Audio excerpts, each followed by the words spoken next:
नववर्षाच्या स्वागतासाठी नागपूरच्या साई मंदिराला आकर्षक फुलांच्या माळांनी सजवलं जातं।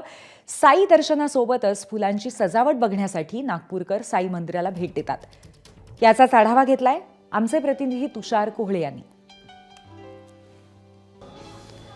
आज नवीन वर्षाचा पहिला दिवस आहे आणि पहिल्या दिवशी नागपूरचं जे साई मंदिर आहे हे आकर्षक फुलांच्या माळांनी सजवण्यात आलेलं आहे।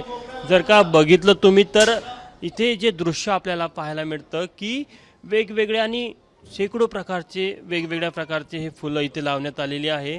आणि नवीन वर्षाचा पहिला दिवस आहे। अनेक नागपूरकर साईचरणी येऊन नवीन वर्षाचा नवीन संकल्प घेत आहे, एक नवीन सुरुवात करत आहे। नवीन वर्षाचा पहिला दिवस साईचरणी आले आपण। नवीन वर्षाच्या सर्वप्रथम आपणास शुभेच्छा। नवीन वर्ष सुरू झालेलं आहे आणि साईचरणी माझा एकच संकल्प आहे की शरीरयष्टी चांगली असावी। शरीरयष्टी जर योग्य असली तर सगळं साध्य करता येतं।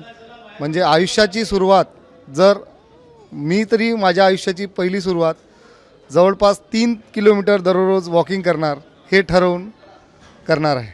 आज मी इथे सकाळी उठूनच साईचरणी आपलं नतमस्तक होऊन नवीन वर्षासाठी साईबाबांना आशीर्वाद मागितला की हे येणारं वर्ष माझं सुख समृद्धी आणि यशाचं जाऊ द्यावा, याच्यासाठी मी बाबाच्या चरणी विनंती केली आणि इथची सजावट पाहून खूप छान वाटलं, खूप आनंदित वाटलं। कॅमेरामॅन व्यंकटेश नायडूसह तुषार कोहळे, एबीपी माझा, नागपूर। एबीपी माझा, उघडा डोळे बघा नीट।